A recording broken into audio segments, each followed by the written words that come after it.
ओम शांति।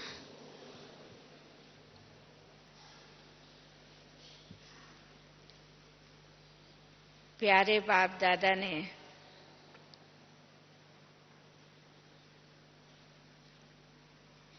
जब इस धरा पर अवतरित होकर के हम सभी को अपने स्वरूप का और समय का ज्ञान दिया, जिसका आभास या अनुभव हमने बाबा के प्रथम साक्षात्कार से किया। मैं कौन हूं वो बाबा को पता चला, ब्रह्मा बाबा को। और आने वाला समय महाविनाश का है और आने वाली दुनिया स्वर्ग होगी, वो भी बाबा को प्रथम साक्षात्कार से पता चला। हम सब जितने यहाँ बैठे हैं, हम कोई भी उस समय नहीं थे, परंतु आज जो समय से हम गुजर रहे हैं, चल रहे हैं, वो समय उस समय की हमें स्मृति दिलाता है। हम भले ही उस समय नहीं थे, लेकिन जो बाबा ने देखा, ब्रह्मा बाबा ने, और जो शिव बाबा ने कहा, आज उस समय का हम अनुभव कर रहे हैं। हम प्रैक्टिकल देख रहे हैं कैसे अभी अंतिम घड़ियां के बीच हम सब गुजर रहे हैं। चाहे वो किसी भी प्रकार की प्राकृतिक, पारिवारिक, आर्थिक, राजनीतिक या मानसिक स्तर की परिस्थितियां हमारे पास आती हैं, लेकिन उन सब परिस्थितियों और हलचल को देखते हुए हमें अपना बाबा का दिया हुआ वह कार्य, वह अनुभव कराया हुआ कि बच्चे लास्ट में सब कुछ होगा, लेकिन तुम ऐसी अचल अडोल स्थिति में रहेंगे जो कुछ भी होते हुए तुमको यहाँ का कुछ पता नहीं चलेगा, और बाबा तुम्हें ऐसे इस दुनिया से ले जाएगा जैसे कुछ हुआ ही नहीं हो, और औरों को तुमसे साक्षात्कार होगा। ये सब जो प्रथम महावाक्य, वो आज भी हम सब प्रैक्टिकल में देख रहे हैं, अनुभव कर रहे हैं। लेकिन आज से 76 वर्ष पूर्व और आज के दिन के बीच का जो हमारा ये संगम का सुहावना समय, इसको कहेंगे वो पास्ट हुआ। लेकिन पास्ट हुआ शब्द मैं कभी नहीं कहती, मैं कहती वो भी सुहावना समय चल रहा है। प्यारे बाबा ने जैसे हमको पहले वर्तमान, भविष्य और भूत का ज्ञान दिया, वैसे ही त्रिमूर्ति का ज्ञान भी दिया, तीनों कालों का ज्ञान भी दिया, तीनों लोकों का ज्ञान भी दिया। लेकिन इसके साथ साथ 3 शब्द कोर्स के बारे में हमने अपनी दादियों से सुने हैं। कईयों ने वो तीनों कोर्स किए हैं, कई 2 कर रहे हैं, और कई तो फिर उस समय आए हैं कि जब तीनों कोर्स का सार रूप में, या कहेंगे इसेंस रूप में, उनको मिल जाता है। तो सबसे पहले जब इस यज्ञ की स्थापना हुई और बाबा में बाबा ने प्रवेश किया, हम उस कोर्स को कहते हैं रियल कोर्स। क्योंकि जो आज बाबा सुना रहे हैं वो किसी को भी मालूम नहीं था कि बाबा क्या सुनाएंगे। जिसके लिए प्यारे बाबा ने हमको सुनाया है कि बच्चे, गीता साकार ब्रह्मा बाबा के समय पूरा हो गया। गीता का ज्ञान जो बाबा ने ब्रह्मा बाबा द्वारा दिया, अर्थात जो कुछ भी बाबा को ज्ञान का, समय का, योग का, संबंधों का, या जितनी हमारी पौराणिक बातें हैं जिनको बाबा के ज्ञान से राइट सिद्ध करना है, जैसे सृष्टि चक्र का रिपीटेशन पीरियड है 5000 वर्ष, अर्थात कल्प की आयु 5000 वर्ष है। गीता का भगवान श्री कृष्ण ही निराकार परमात्मा शिव है। इस प्रकार के जो गुह्य ज्ञान के बिंदु हैं, वो बाबा ने सबसे पहले है रियल कोर्स जिसको कहा जाए, उस कोर्स में हम सबको सुना दिया।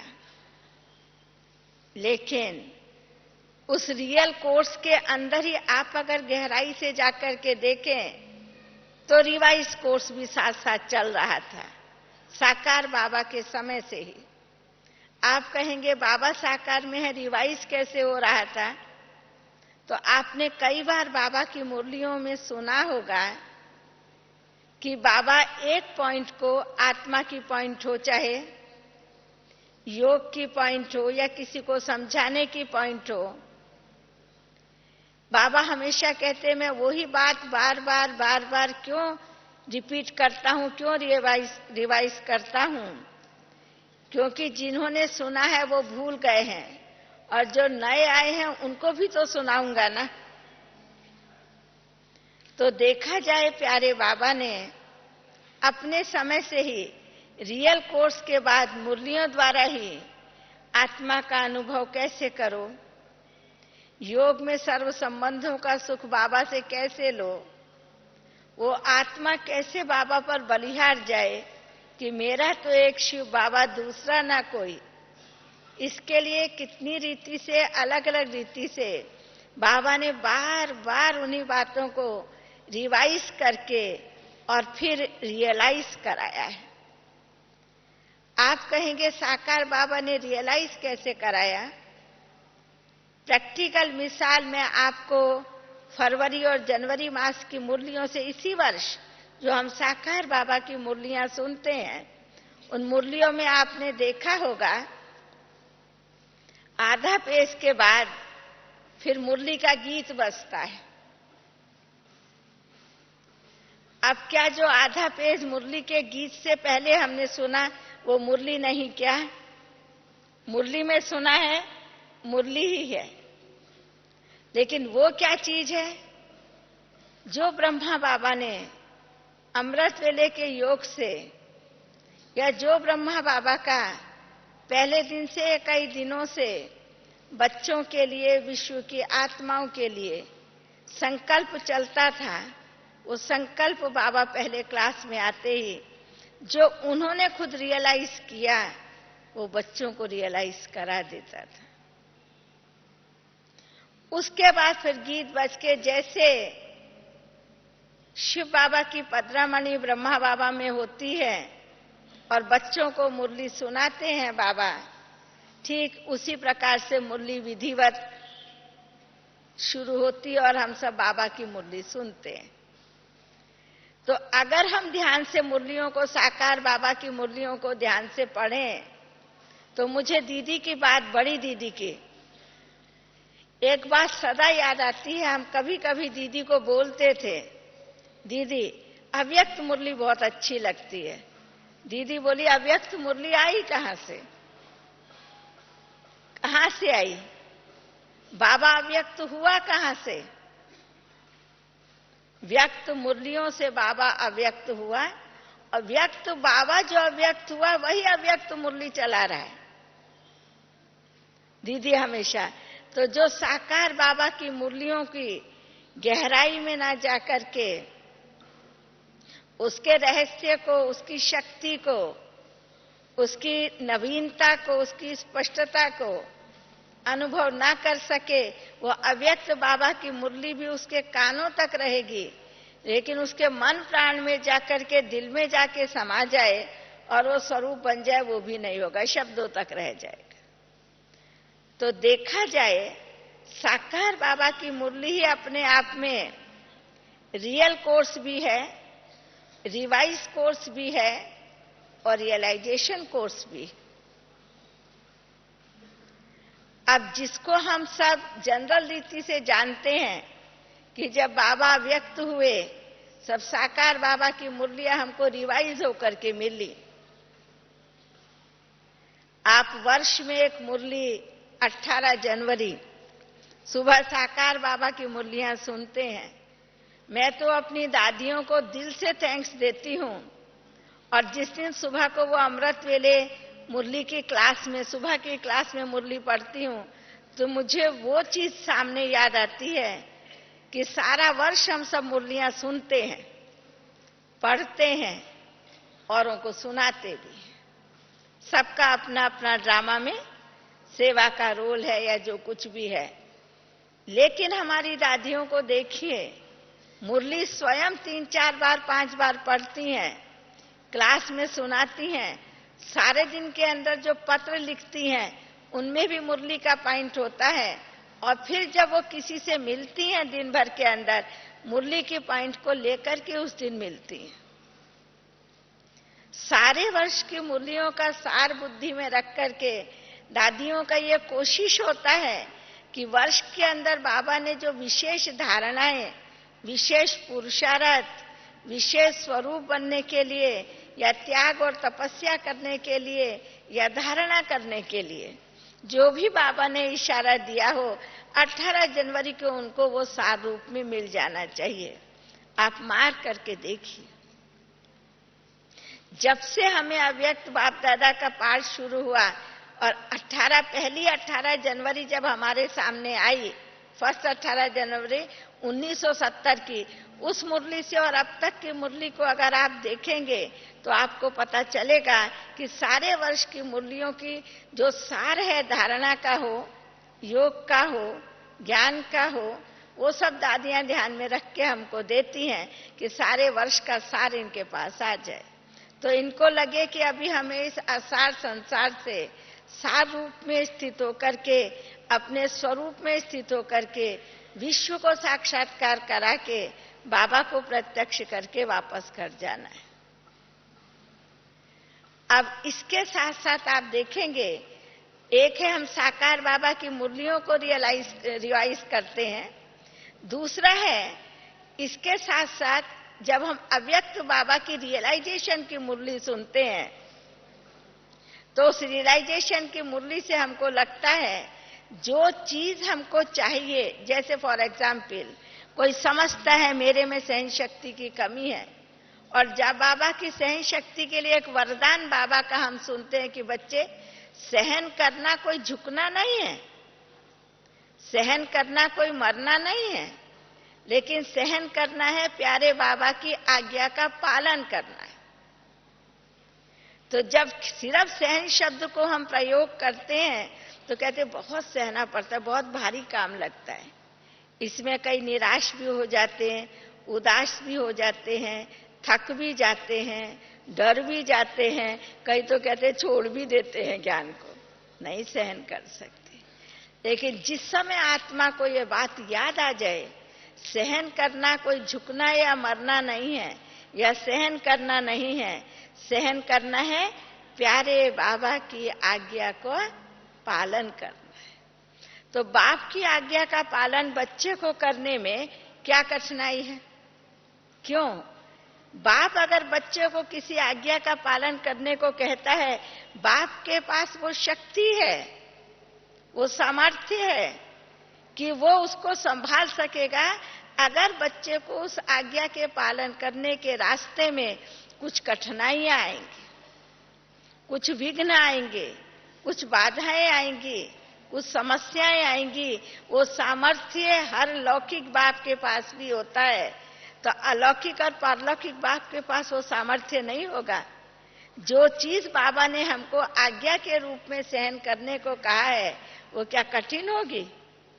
नहीं, कभी नहीं हो सकती।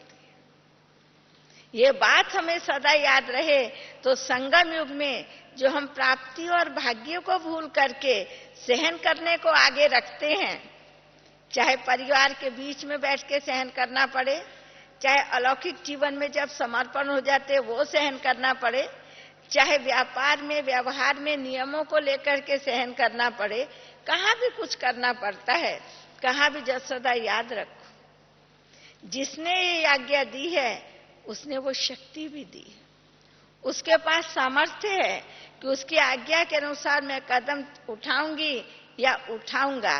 वो संभालने वाला बैठा है, जिम्मेवार वो है, मैं जिम्मेवार नहीं हूं, मुझे जो कहा गया मुझे करना है। अगर इतने निश्चय से हम बाबा की हर आज्ञा का पालन करते हैं तो हमें रियलाइज होता है कि जो बाबा हम में भरना चाह रहे हैं वो हम में भर रहा है। सिर्फ कुछ समय के लिए या कुछ बातों के लिए या कुछ लोगों के साथ के लिए नहीं बाबा भर रहा है, वो हर समय के लिए भर रहा है। जिसका आज तक गायन और पूजन जड़ चित्रों के रूप में हो रहा है, मंत्रों के रूप में हो रहा है, श्लोकों के रूप में हो रहा है, जिसका आज कलयुग के अंत तक गायन हो रहा है, संगम पर हम स्मृति स्वरूप होकर के उसको देख रहे हैं और सुन रहे हैं। कल भी हमको रतन मोहिनी दादी जी सुना रहे थे कि हमें जो बाबा कहता है कि बच्चे भक्ति सारी हूबहू तुम्हारी ही यादगार है जो तुमने संगम पर किया है। तो दादी जी अभी जो इलाहाबाद में कुंभ का मेला चल रहा है, दादी जी होकर के और उन्होंने देखा जो बाबा कुंभ कहता है, मिलन कहता है, वो नदी में जाके नहाने को कुंभ कहते हैं।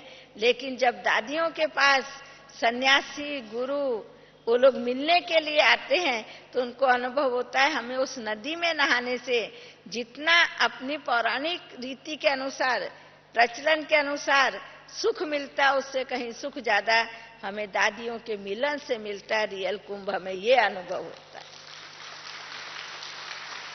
कल कितने प्यार से दादी जी बता रहे थे कि रियली हम लोग तो छोटे छोटे ज्ञान में आ गए, लेकिन आज जब ज्ञान की प्रत्यक्षता और बाबा को महावाक्यों की प्रत्यक्षता देखते हैं तो दिल से बार बार बाबा के लिए निकलता है, कमाल है बाबा आपकी, शुक्रिया आपका, शुक्रिया आपका।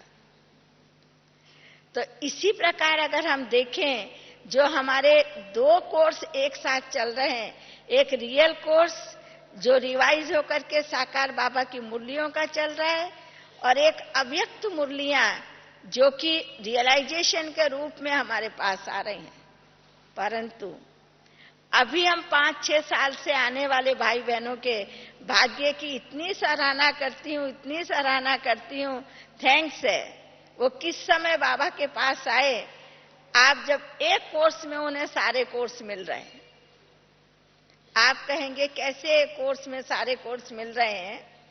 आप प्रैक्टिकल देखिए, इस समय साकार बाबा की वह मुरलियां जब बाबा लास्ट में 3-4 वर्ष संपूर्णता के थे और सभी को अनुभव होता था उस समय कि जैसे हमारे महाभारत के अंदर वर्णन आता है, लास्ट में युधिष्ठिर इशारा कर रहा था आओ मेरे पीछे चले आओ। ऐसे बाबा ने जो अपनी स्थिति दादियां सुनाती हैं कि बाबा ने जो अपनी स्थिति बनाई, बाबा के पास हम लोग जाते थे, बाबा से बात करते थे, लगता था बाबा हमारी बात सुन नहीं रहा है, लेकिन जब हम चुप हो जाते थे और बाबा जो हमारी बात का उत्तर देते थे और हम उसको कार्य में लाते थे वो ठीक होता था, तो हम सोचते थे ये क्या है, बाबा ने हमारा सुना तो सारा नहीं, लेकिन बाबा ने जो उत्तर दिया उससे जो हमने कार्य किया वो 100% सफल हुआ, राइट हुआ, वो क्या चीज है।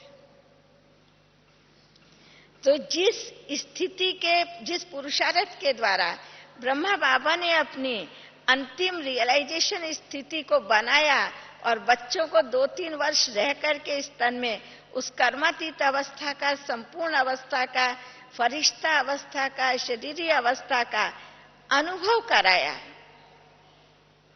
आज अगर हम प्रैक्टिकल में देखें, जो आज बाबा की क्लासेस चल रही हैं, दादियां जो हमारे लिए पत्र पुष्प द्वारा धारणा की क्लासेस देते हैं, हमारे लिए प्रतिदिन एक वरदान और स्लोगन जाता है, क्योंकि जब बाबा में बाबा साकार बाबा की मुरलियां चलती थी, आप सब लोग क्या सुनते हो?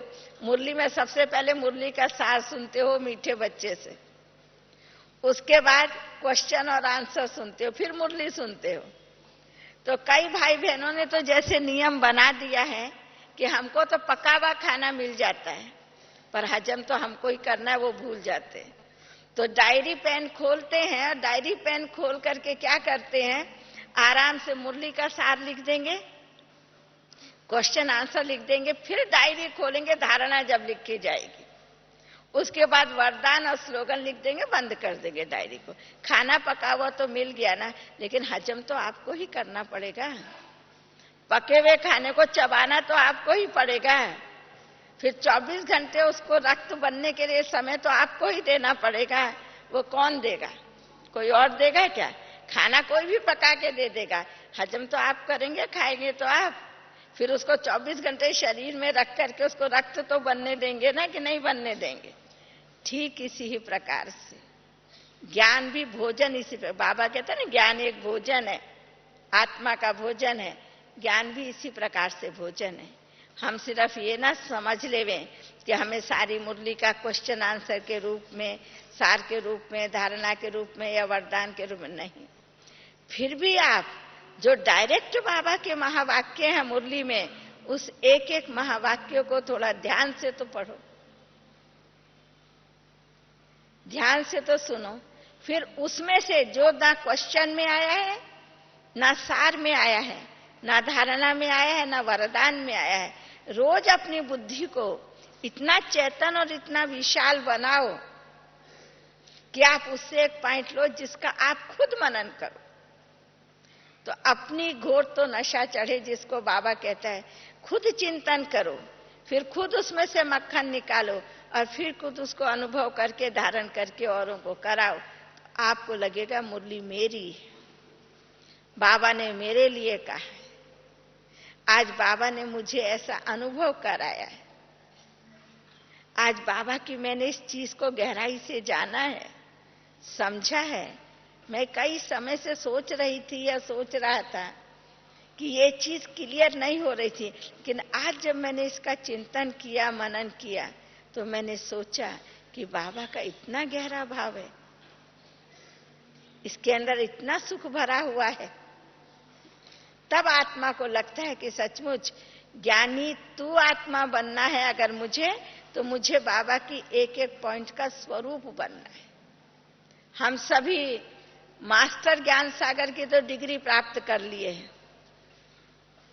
आज 7 दिन का कोर्स कैसेट में, टीवी में, क्या क्या मीडिया के द्वारा मिलता है, हमें बहुत कुछ मिल जाता है, लेकिन कोई भी चीज हमारे अंदर जाने से ही हमको अंदर में प्राप्त होगी। अगर हमने उनको कान तक सुन लिया, मुख तक वर्णन कर दिया, आंखों तक देख लिया, या किसी को थोड़ा सा सुना दिया या पढ़ लिया, उतने तक सीमित रहने से कुछ नहीं होगा। जब तक कि हम उसका मनन चिंतन करके खुद को धारण, प्रैक्टिकल जब हमारे फील्ड में वो बात आवे या नहीं आवे, इस पर मैं आपको मम्मा की, मीठी मम्मा की एक बात सुनाती हूँ। मम्मा हमेशा कहती थी, अगर अंतिम पेपर में पास होना है तो अंतिम कोर्स हमारा क्या है? तो मम्मा कहती थी, अंतिम कोर्स किसको जो पेपर आएगा उसका वही अंतिम कोर्स होगा। समझो, किसी के अंदर बहुत ज्यादा मोह है, किसी में भी हो, माँ में हो, बाप में हो, भाई में हो, पति में हो, बेटे में हो, किसी में भी हो, किसी में भी मोह हो। आप पहले से कल्पना करो, इमर्ज करो अपने आंखों के आगे। समझो अचानक मेरे पास सूचना आई है कि वो कहीं गया है, बच्चा पढ़ने गया है कि पति बिजनेस पर गया है, कुछ भी हो, जो भी हो, किसी का कोई संबंध हो, जो कुछ भी हो, वो वहां पर गया है और ये कह के गया मैं कल आऊंगा कि शाम को आऊंगा कि परसों को आऊंगा, जो कुछ भी आपका परिवार के अनुसार या व्यापार के अनुसार, व्यवहार के अनुसार कारोबार हो, उस कारोबार में जो कुछ भी वो कह के गया हो, आपकी बुद्धि में टारगेट वो रहेगा, वो फलाना इस समय आएगा, वो फलाना इस समय आएगा, वो आपकी बुद्धि चल रही होगी। आपकी बुद्धि उस समय और कुछ भी सोचने के लिए तैयार नहीं है, वो आएगा और इस टाइम पर आएगा। लेकिन उस दृश्य को इमर्ज करो उसके बीच में कोई आपको आकर के सूचना देता है, या सूचना के साथ साथ अगर उस व्यक्ति की डेथ हो जाती है, उसकी बॉडी आपके सामने आती है, आपकी स्थिति क्या होगी? विचार करो। यही आपका अंतिम कोर्स होगा, यही आपका रियलाइजेशन होगा, जो आपने बहुत काल से आत्मा का अभ्यास किया है, नष्टमोहा बनने का अभ्यास किया है, अशरीरी बनने का अभ्यास किया है। सब मुख से बड़े प्यार से पूछते हैं, बाबा हाथ उठवाता है, मेरा तो एक शिव बाबा, तो सब हाथ खड़ा कर देते। भाई कौन कहता है मेरा एक ही शिव बाबा सब कुछ और कुछ नहीं है, वो हाथ खड़ा करो। जो कहते हैं मेरा एक ही शिव बाबा है। देखना, फिर जितने और इतने सारे मेरे मेरे हैं, उनसे कोई पेपर आएगा तब क्या करोगे? तब क्या करोगे? तो इसके लिए मम्मा, प्यारी मम्मा हमेशा कहती थी कि जो चीज तुम्हारी अपनी छोटी सी भी वीकनेस कहीं पर है, उस वीकनेस को अपने सामने प्रैक्टिकल एक चित्र के रूप में चित्रित करो। अगर जिससे मेरा मोह है, मैंने सोचा भी नहीं था, उसकी डेड बॉडी मेरे पास आएगी, सूचना आते आते बॉडी आ जाती है, समझो। मुझे सोचने के लिए भी समय नहीं मिला कि क्या हुआ। उस समय मुझे बाबा याद आएगा। उस समय मैं आत्मा हूं, ये आत्मा का इतना ही पार्ट था, ये प्ले करके गई। अब मेरा पार्ट जो है वो मुझे प्ले करना है। कल्प कल्प कल्प अनेक बार मैंने इस दृश्य को देखा है और देख करके इस पर विजय प्राप्त की है, मैं पास हुई हूं। फिर अगले कल्प में भी यही रिपीट होगा। वह स्थिति ड्रामा की ढाल पर एक रस है, हलचल तो नहीं है। वो चीज हम अपने अंदर से देखें, तब हमें पता चले कि जो हमने साकार बाबा की रियल मुरली पढ़ी है, फिर अभी रिवाइज में हम पढ़ रहे हैं, और रियलाइजेशन की मुरली जो है अभी हम अव्यक्त बाबा से डायरेक्ट सुनते, तब हम कहेंगे कि हाँ, हम कोर्स के साथ साथ चल रहे हैं। और जो अंतिम कोर्स रियलाइजेशन का होगा, लास्ट में जब हम इस, चाहे कोई परिस्थिति नहीं हो, साधारण रीति से भी शरीर तो छूटेगा ना, वस्त्र तो परिवर्तन होगा ना, विनाश होगा तभी हम जाएंगे, ऐसी तो कुछ बात नहीं है ना। कोई कहाँ किस समय अचानक किसी भी कारण से जा सकता है ना, जाने का तो कोई डेट नहीं ना। जन्म की डेट है, मृत्यु की कोई डेट है क्या? इसलिए लाइफ इंश्योरेंस होता है, डेथ इंश्योरेंस होता है क्या? होता है क्या? नहीं होता है। कैलेंडर में आप क्या देखते हो? जन्म तिथि देखते हो ना। मृत्यु जब हो जाती है तब कहते हो जाती है, तब कहते हाँ भाई इस डेट में इसकी मृत्यु हुई थी। तो रियली जो कुछ भी है वो उत्पत्ति का ही सब कुछ है। विनाश का इतना महत्व नहीं है जितना उत्पत्ति का महत्व है। विनाश नवीनता के लिए है, विनाश दुख के लिए नहीं है। विनाश परिवर्तन के लिए है, विनाश होपलेस होने के लिए नहीं है। तो इस प्रकार का जो बाबा हमारे को अनुभव कराते हैं और सुनाते हैं, वही है हमारा अंतिम कोर्स। जिस समय जो मेरा अंतिम पेपर होगा, मुझे लास्ट में याद रखना है, मेरा अंतिम रियलाइजेशन कोर्स है अंत मते सुगते। अंत में मुझे कोई व्यक्ति, वस्तु, वैभव, स्थान, पोस्ट, पोजीशन, रूप, रंग, कुछ भी चीज याद नहीं आवे। कैसी भी परिस्थिति में कहां भी हूं, मुझे सिवाय एक बाबा के और कोई दूसरा याद ही नहीं आवे। ये पुरुषार्थ हमेशा हमारा अंतिम कोर्स का अंत मते सुगते।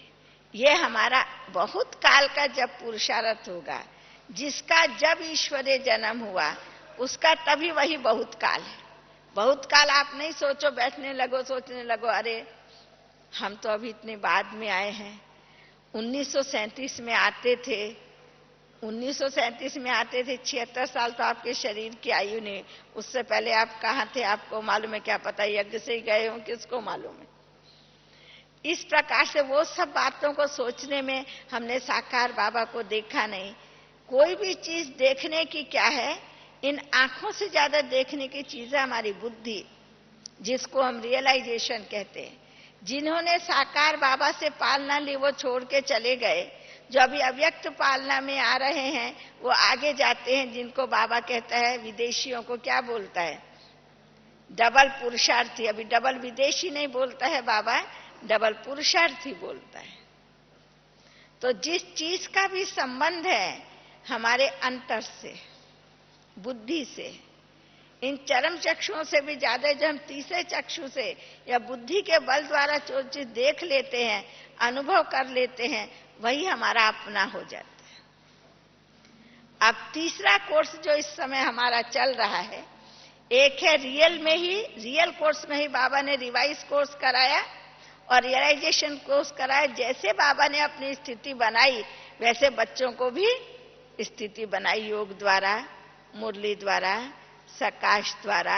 मुरली से पहले आधा पेज जो सुनाता है बाबा, या जब बातें करते थे बच्चे तो बाबा वो अनुभव। अभी भी आप देखेंगे, आप जब मधुबन में आते हैं बहुत सारी बातें सोच करके आते हैं। हमको जिससे भी मिलेंगे हम ये बात करेंगे। अभी तो चलो वो समय ही चला गया, लेकिन बीच के काल का समय बता रहा हूं। लेकिन आप आते ही पहला काम नहा धो के क्या करते हो? जब आप मधुबन में आते हो, नहाना धोना करके पहला काम क्या करते हो? खाना खाते हो कि बाबा के कमरे में जाते हो? हाथ खड़ा करो जो कहते हैं। हम जब शांति वन में पांव रखते हैं, नहाना धोना करके पहले बाबा के कमरे में जाते हैं। हाथ खड़ा करो, हाथ जोर थोड़ा हिलाओ, मैं देखूं सभी को। सब पक्का? कोई भी नहीं है इस सभा में ऐसा जो नहा धो के पहले खाना नहीं खाता है, बाबा के कमरे में नहीं जाता और खाना खाता? कोई नहीं है। अब तो अच्छा, अभी बाप दादा आएंगे तो बड़ा खुश होगा आप सभी को देख करके कि मेरे बच्चे तो बड़े पक्के हैं, मेरे पर बलिहार हैं। क्योंकि जिस जोन में आप आए हो, इंटरनेशनल जोन में, ये जोन सब दूर दूर वाले हैं। 3 दिन ठंडा खाना खा के, दिल्ली वालों को तो अच्छा ना, रात को राजधानी में बैठे सुबह को पहुंच गए। दिल्ली वाले तो बिल्कुल नजदीक हैं, और उससे नजदीक तो गुजरात वाले, अहमदाबाद वाले, और उससे नजदीक तो राजस्थान वाले हैं। लेकिन जो इतनी दूर दूर से आए, देखो नेपाल कहाँ, तमिलनाडु केरला कहाँ पर, बंगाल बिहार आसाम उड़ीसा कहाँ पर, ये जो जोन है सेवा का जिनका टर्न है, ये तो कितना दूर दूर से आए हुए हैं। अगर ये 3 दिन पूरा ठंडी में ठंडा खाना खा के फिर डायरेक्ट बाबा के कमरे में जाते, तब तो बाबा के पास जाते ही भाई आप सबकी थकान उतर जाती है बाबा के कमरे में जाकर। और जितनी बातें घर से सोच के आए हो, हम जा रहे हैं ये बाबा को कहेंगे, बाबा के कमरे में कहेंगे, बाबा के सामने, आधी बातें आपका भूल जाता है ना बाबा के कमरे में जाके, कि वो जितनी बातें सोच के आते उतना याद रहता है, आधा भूल जाता होगा जरूर। जो सीधा नहा करके बाबा के कमरे में जाते हैं, जितना जो कुछ मन में सोच के आते होंगे ना, आधा जरूर उनको भूल जाता होगा। भूल जाता है ना? जो कहते हैं हाँ भूल जाता है वो हाथ खड़ा करो। हाँ, देखा? और उसके बाद जो आधा आपके पास रह जाता है, जब आप कोई सा भी क्लास करते होंगे या सुबह को मुरली सुनते होंगे, आधा उसमें उत्तर मिल जाता होगा। मिल जाता है? मिल जाता है? मिल जाता है। बाकी जो और 1/4 रह जाता होगा, जब जिस लिए आप खास आते हो, किस लिए आते हो? किस लिए आते हो? बाबा से मिलने के लिए, अव्यक्त मिलन मनाने के लिए।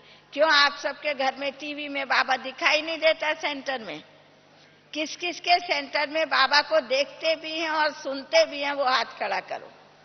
चाहे पीस ऑफ माइंड चैनल से सुनते हो, जिससे भी सुनते हो देखते हो, सबके पास। फिर और यहाँ क्या करने के लिए आते हो? यहाँ क्या करने के लिए आते हो? देखो, पर्दा पर्दा ही है। वो पर्दे में भले वो चेतन से हम सुन रहे हैं, लेकिन फिर भी हम उसको जड़ कहेंगे, सुन रहे हैं। लेकिन यहाँ पर आकर के जब सामने बाबा को सुनते हैं और देखते हैं, बाबा चेतन में हमारे सामने हैं, वो जो हमको रियलाइजेशन होता है, सकाश होता है, वो टीवी हमको सकाश नहीं दे सकती है। दे सकती है? टीवी सकाश, टीवी आपको दृश्य दिखा सकती है, आपके आंखों को टच कर सकती है, आपके कानों को टच कर सकती है, थोड़ा सा आपके हृदय को टच कर सकती है, लेकिन अंतर आत्मा में चला जाए, आपको सकाश करा दे टीवी, वो काम वो नहीं कर सकती। अगर वो काम साइंस कर ले तो फिर साइंस से साइलेंस आगे क्या हुआ?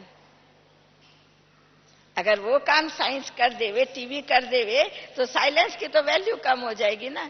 सदा आप देखेंगे चेतन जड़ से आगे ही है, साइलेंस साइंस से आगे ही है।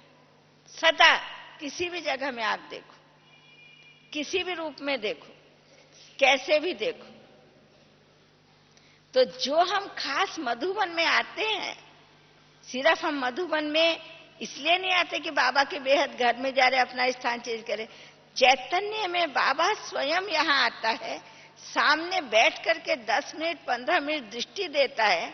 उस दृष्टि में उस वाणी से भी ज्यादा शक्ति होती है, जिसमें वो अपने बच्चों को सर्व शक्तियां दे देते हैं। जैसे हम सब सुनते हैं, हमारी बड़ी दादी से जब अनुभव पूछे थे, दादी वो अनुभव सुनाओ, जब बाबा गए और आप बाबा के पास थे, बाबा ने हाथ में लेकर के हाथ लिया तो बाबा ने क्या अनुभव कराया। इसी समय जो 10 मिनट 15 मिनट आप ध्यान से देखिए, आप भूल जाइए आपके साइड में कौन बैठा, आपके आगे कौन बैठा, आपको पीछे सीट मिली कि आपको आगे सीट मिली, आपको सोफे पे मिली कि कुर्सी पे मिली, कि थोड़ा नजदीक मिली कि थोड़ा दूर मिली। इन सब बातों से आप परे हो जाइए। आप देखिए, मैं अकेली हूं, ठीक बाबा के नजदीक हूं, या अकेला हूं बाबा के सामने। आपको अनुभव होगा जो बाबा ने आपको देना था सब दे दिया, और आपने भी जो बाबा से लेना था, लेकिन आप अकेले हो जाओ, सबके बीच से अकेले हो जाओ, इस शरीर से भी अकेले हो जाओ। फिर आप अनुभव करो, जो शब्द तो कोई मिस भी हो जाएगा, जैसे अभी हम लोग बूढ़े बूढ़े हो गए, कुछ सुनता है कुछ नहीं भी सुनता है, लेकिन शब्द मिस हो सकता है, भावना मिस नहीं हो सकती। भावना आपकी इस समय के लिए नहीं, कई दिनों के लिए, सदाकाल के लिए वो आपके संकल्प की रील में लिपट जाती है। वो जब आपको वह दृश्य ये सामने आएगा, वो सिरहन आपको पैदा होगी, मुझे बाबा से ये अनुभव हुआ था, बाबा ने मुझे रियलाइज कराया था। कई लोग कहते हम कभी भी अशरीरी नहीं हो पाते थे, लगा जैसे बाबा मेरे को दृष्टि दे रहा है, मेरे को ही दृष्टि दे रहा है, खाली मेरे को ही दृष्टि दे रहा है, जैसे बाबा मुझे खुद डिटैच कर दिया। मैं कभी डिटैच होने का मुझे अनुभव ही नहीं था, बाबा ने मुझे डिटैच कर दिया। अब उस अनुभव को, उस संकल्प को बार बार रिवाइज करो। तो जो चीज बार बार रिवाइज करोगे, सत्यता को, रियलिटी को बार बार रिपीट करने से, अर्थात रिवाइज करने से, कुछ समय में वो रियलाइजेशन में पहुंच जाता है। ठीक इसी ही प्रकार से अब ये जो टॉपिक है, अंतिम कोर्स रियलाइजेशन कोर्स, आज का जो टॉपिक है, तो फर्स्ट कोर्स है हमारा रियल कोर्स, उसमें भी तीनों कोर्स चले जैसे आपको सुनाया। सेकंड कोर्स है हमारा रिवाइज कोर्स, उसमें भी तीनों कोर्स चले। रिवाइज भी तो रियल को लेकर रिवाइज हो रहा है ना, और उसके साथ साथ उस रियलाइजेशन कराने के लिए हमारी दादियों ने ये धारणा वरदान शुरू करा कि भाई कई लोग समझ सकेंगे या नहीं समझा सकेंगे। देश विदेश में सेवा पहुंच गई, जहां हिंदी नहीं जानते हैं, हमारी छोटी छोटी बहनें आती हैं, जहां तक बहनें भी नहीं पहुंच पाती हैं, तो दादियों ने कहा मुरली का सार तो सबके पास आ जाए। तो दादियों ने उसमें से फिर रियलाइज कराने के लिए क्वेश्चन आंसर, धारणा वरदान, ये सब शुरू करा। अब ये तो मुरली रोज की रोज सुनते भूल जाते हैं, लेकिन कितना अच्छा काम हमारी दादियां करती हैं, हमको होमवर्क भी दे देती हैं।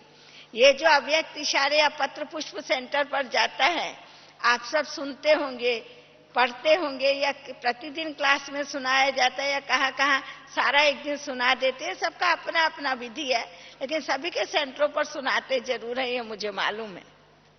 लेकिन वो हमारा सारे महीने का होमवर्क होता है। एक ही पॉइंट के ऊपर में 18 पॉइंट हमको मिलती हैं। अगर कोई कहे मुझे मनन करना नहीं आता, कोई बात नहीं, नहीं आने दो, लेकिन जो मनन करा हुआ आपको मिला उसको याद तो कर सकते हो, याद तो रख सकते हो। तो एक ही पॉइंट पर 18 पॉइंट हमको मिलती हैं, हम 18 दिन के अंदर उनको सुनते हैं, फिर क्या और बाकी जो हमारे पास 12 दिन रह जाते हैं, क्या हम उसको स्वरूप में ला नहीं सकते? और फिर तो नया महीना शुरू होने से फिर हमको मिल जाता है। तो कितना ना हम ज्ञान को अपने अंदर में समा लेवें, कितना ना ज्ञान का हम स्वरूप बन जाएं, अपने नैनों द्वारा, भावना द्वारा, अपने व्यवहार द्वारा, संबंध संपर्क द्वारा औरों को हम दे दें। अगर एक एक बाप समान बन जाए तो सबको सब में, विश्व को सब में क्या दिखाई दे? बाप दिखाई दे। तो बाबा प्रत्यक्ष नहीं हो जाएगा? तो अंतिम कोर्स जो रियलाइजेशन कोर्स है, हमको स्वयं को संपूर्ण बनाने के लिए भी है और बाबा को प्रत्यक्ष करने के लिए भी। लेकिन रियली देखा जाए, जो रियलाइजेशन कोर्स है वो किस लिए है? एक चीज आप अनुभव करो।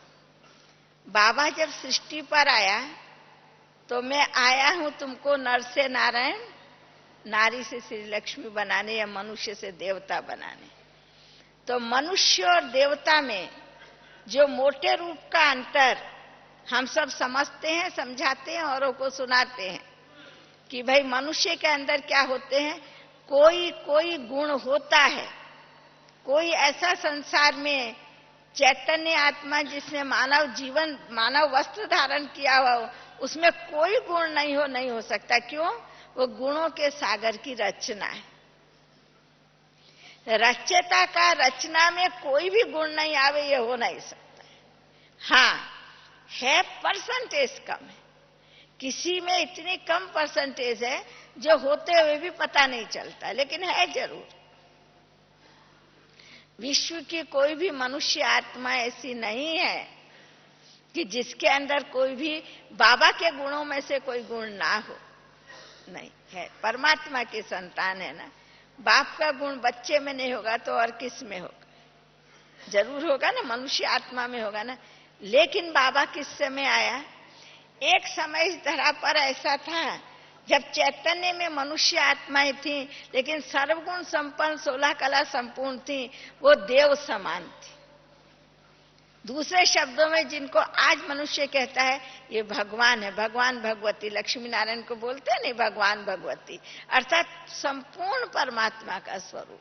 हमारे ब्रह्मा बाबा को क्या बोलते हैं अज्ञान काल में, भक्ति काल में? Next to God. माना बाबा और बाबा के बीच में और कोई नहीं है। ना कोई व्यक्ति है, ना कोई शक्ति है, ना कोई हस्ती है। दुनिया में कहते ना ये फलाना ऐसा आसामी है, फलाना ऐसा आसामी है। बाबा और बाबा के बीच में कोई हस्ती नहीं दूसरी, कोई व्यक्ति नहीं, कोई शक्ति नहीं, ना शारीरिक शक्ति, ना मानसिक शक्ति, ना आर्थिक शक्ति, ना ही कोई वैज्ञानिक या आजकल जो मिसाइल्स एनर्जी शक्ति जो चल रही है वैसी भी कोई शक्ति नहीं। इन दोनों के बीच में कुछ भी नहीं है। एक समय ऐसा आता है जब ब्रह्मा बाबा संपूर्ण बाप समान, जो कि आज हम सब अनुभव करते हैं, विश्व में इस एक आत्मा का ही रोल है जो इस साकार वस्त्र को छोड़ करके अव्यक्त वस्त्र को, प्रकाशमय शरीर को धारण करके, आज कितने वर्ष हो गए बाबा पार्ट प्ले कर रहा है?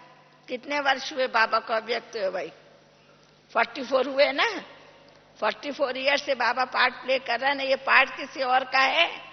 ये पार्ट किसी और का है? कोई नहीं। और अव्यक्त ब्रह्मा के बाद जो नारायण बनेंगे, इन दोनों के बीच में भी कोई नहीं। और जब नारायण बन करके द्वापर से भक्ति शुरू होगी तो भी पहली भक्ति के बीच में और ज्ञान के अंत में भी तीसरा कोई नहीं। आप सारा रोल देख लीजिए, बाबा का सारे ड्रामा का चक्कर आप आराम से देख लीजिए, आप रियलाइज कीजिए।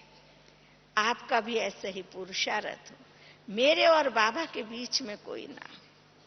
बस बाबा जो मुझसे चाहता है मैं वो बाबा के समान बन जाऊं, बन के दिखा दूं, यही मेरा पुरुषार्थ। अब सारा ड्रामा देखिए।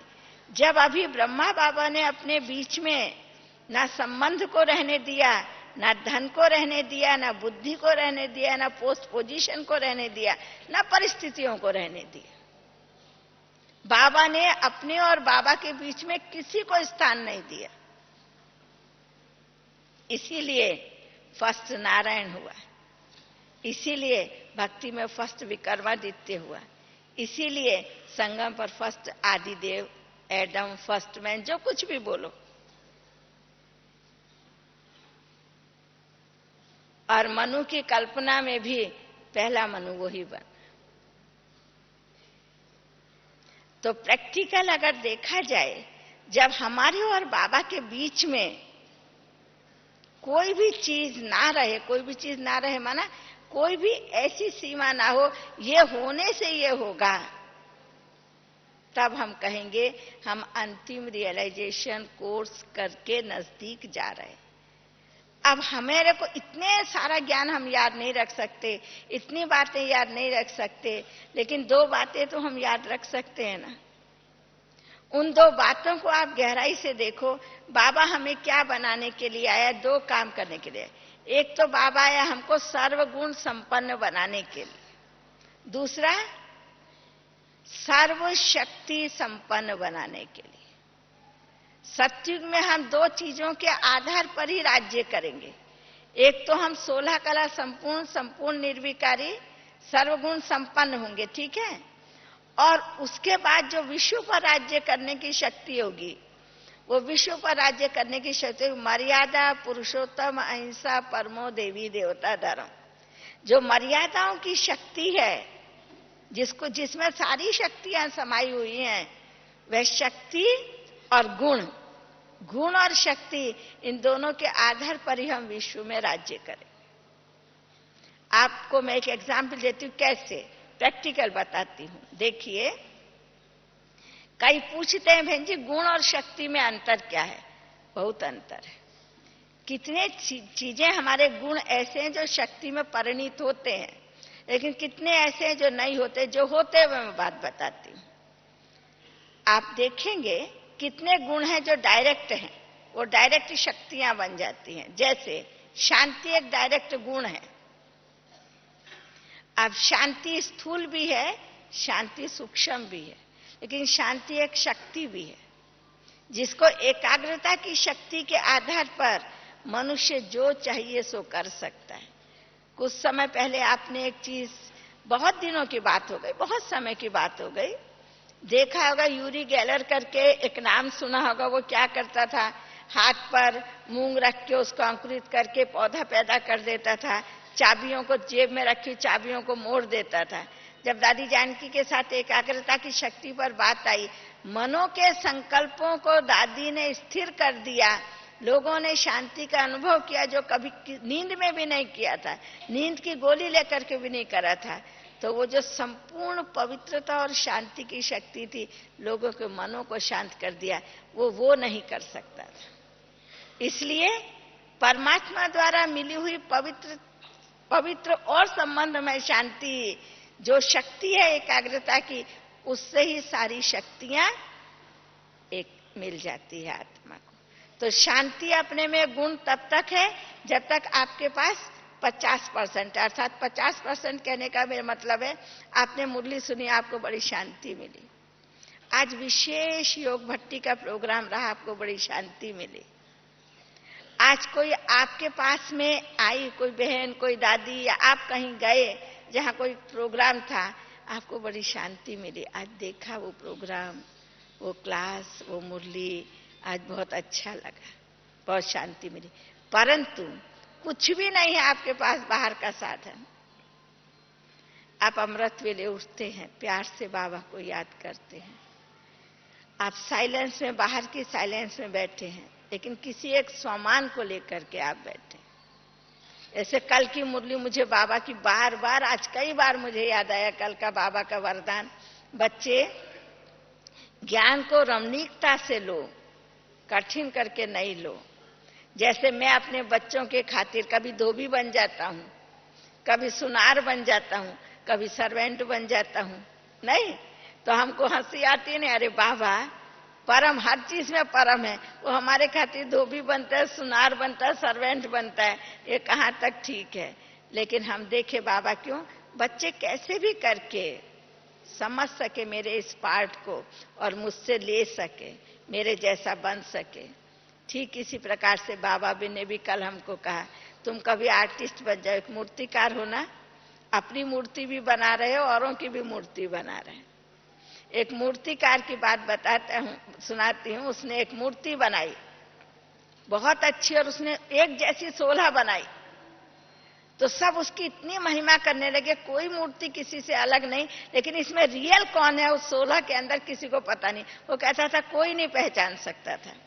लेकिन कला का जब अभिमान आ जाता है तो कला क्या करती है, नीचे की ओर गिरना शुरू कर देती है। उसको अभिमान आया तो किसी ने कहा इसमें एक भी रियल नहीं, तो कलाकार ने कहा कैसे नहीं इसमें रियल है। वो बोल पड़ा तो पकड़ा गया, तो पता चला कि रियल कहां पर है। तो समझा, तो कला का कभी अभिमान नहीं आना चाहिए। ठीक इसी प्रकार से बाबा कहता है, अगर तुम्हारे अंदर भाषण करने की कला है, तुम्हारे अंदर ज्ञान देने की कला है, या तुम्हारे अंदर योग की गहराई में जाने की कला है, कोई भी है बाबा से मिली है ना। जब उस कला को बाबा से मिली हुई देन करके औरों के लिए यूज करते हो और हर परिस्थिति में वो आपके पास रहती है, वही शक्ति है। कैसी भी परिस्थिति हो, आपकी शांति भंग नहीं होवे, तब हम कहेंगे आपने शांति के गुण को शक्ति में परिणित करा दिया। समय हो गया है, एक छोटा सा एग्जाम्पल देके मैं समाप्त करती हूं। कई गुण डायरेक्ट हैं, कई गुण मिलकर के आते हैं। जैसे सुख और शांति, जब ये दोनों मिलते हैं तो आनंद तैयार होता है। हम लोग दुनिया में जब आनंद शब्द को यूज करते हैं तो पदार्थों से लेते हैं। आज ये चीज खाई बड़ा आनंद आया, ये चीज देखी बड़ा आनंद आया, फलानी जगह गए बड़ा आनंद आया, फलाने से मिले बड़ा आनंद आया। लौकिक दुनिया के अंदर उनको पदार्थों से, व्यक्तियों से, वैभव से, माना इस भूलोक से उस शब्द को प्रयोग करते हैं। जब हम बाबा के बन जाते हैं तो तब हम, आज मुरली सुनी बड़ा आनंद आया। भाई क्या बात थी, क्योंकि मेरे अंदर थोड़ा सा कमी है ज्ञान का चिंतन करने का। तो आज बाबा ने चिंतन की इतनी सुंदर विधि बताई, ऐसे ऐसे तुम सोचो। मुझे आज की मुरली सुन के बड़ा आनंद आया।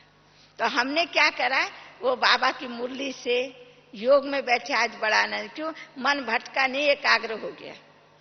आज बड़ा अच्छा योग लगा, बड़ा आनंद आया। लेकिन ये सुख और शांति, ज्ञान का सुख है, एकाग्रता की शांति है, ये दोनों मिलकर के जो आनंद प्राप्त हुआ वो इन दोनों के आधार पर प्राप्त हुआ। लेकिन ये आनंद शक्ति का बन जाता है, जिसको दो शब्द में प्रयोग करते हैं। एक तो अतीन्द्रिय सुख कहा जाता है, दूसरा परमानंद शब्द का प्रयोग होता है। ये दोनों शब्द हम भक्ति मार्ग से भी सुनते चले आ रहे हैं। किसने भक्ति मार्ग में अतीन्द्रिय सुख का शब्द नहीं सुना? सुना है, लेकिन वो अतीन्द्रिय सुख क्या होता है मालूम नहीं है। जितेंद्रिय होने से ही अतीन्द्रिय सुख प्राप्त होता है, उसके बिना वो प्राप्त नहीं हो सकता है। ठीक इसी प्रकार से साधनों द्वारा जो चीज प्राप्त हो रही है, उसके जब हम स्वरूप बन जाते हैं तब परमानंद प्राप्त होता है। अर्थात बस जब मैं चाहूं, जितना समय चाहूं, जिसको बाबा हमको कमेंट्री कराता है, कौन हो? मैं परम धाम में रहने वाली आत्मा हूं, फिर नीचे आओ मैं फरिश्ता हूं, फिर साकार लोक में आओ, अपने स्वर्ग में जाओ। बाबा हमें पांचों स्वरूपों का अनुभव कराता है, कराता नहीं बाबा हमको पांचों स्वरूप का? कमेंट्री कराता है, हम अनुभव करते, कमेंट्री कराते हैं, हम अनुभव करते। अर्थात मन और बुद्धि के द्वारा जो चीज हम बार बार बार बार रियलाइज करते जाते हैं, और जब उसमें हम स्थित हो जाते हैं, फिर हमें बार बार रिपीट करके रियलाइज करने की जरूरत नहीं। सोचा और हो गए, और जितना टाइम चाहिए हम उसमें, समझो अभी मैंने अनुभव करा मैं फरिश्ता स्वरूप हूं, वो फरिश्ता स्वरूप में मैं जितना समय रहना चाहूं उतना समय रह जाऊं, वो मेरा है परमानंद, अर्थात वो मेरी शक्ति। मैंने सोचा तो फरिश्ता स्वरूप, इमीडिएटली मैं साकार में आ गई। वो सोचा वहां तक ठीक है, वो गुण रहा, वो आपका शक्ति नहीं बना। तो जो पदार्थों से, व्यक्तियों से या ज्ञान की जो साधन है उनसे भी ऊपर होकर के स्वतः संकल्प में आते ही जो स्वरूप में आ जाते हैं। और स्वरूप बनने के बाद जितना समय चाहे, 2 minute, 3 minute, 4 minute, 5 minute, 1.5 minute, आधा मिनट, आप जितना समय अपने सीमा को रख लीजिए। आप जितना समय उसको चाहें उतना समय आप उसके ऊपर नियंत्रण करके रह सके, वही आपकी शक्ति है। और यही अंतिम कोर्स है। हमें किसी को भी मालूम नहीं है कि हमारा लास्ट पेपर क्या होगा और कहाँ होगा और कैसे होगा, लेकिन किसी भी प्रकार का पेपर आएगा, अंत में हमें एक बाबा ही याद रहे और दूसरा हमें कुछ भी याद ना आवे।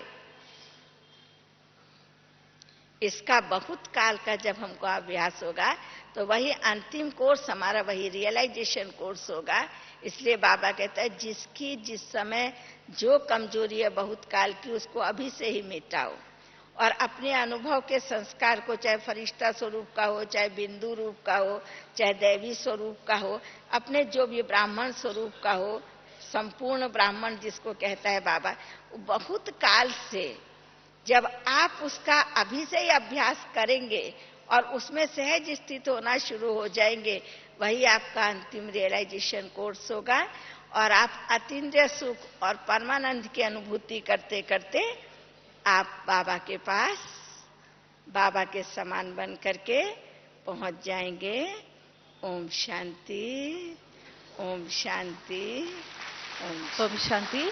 सभी एक हाथ से ताली बजाकर अपने दिल से धन्यवाद प्रकट करेंगे। बहुत बहुत शुक्रिया मंजू बहन जी।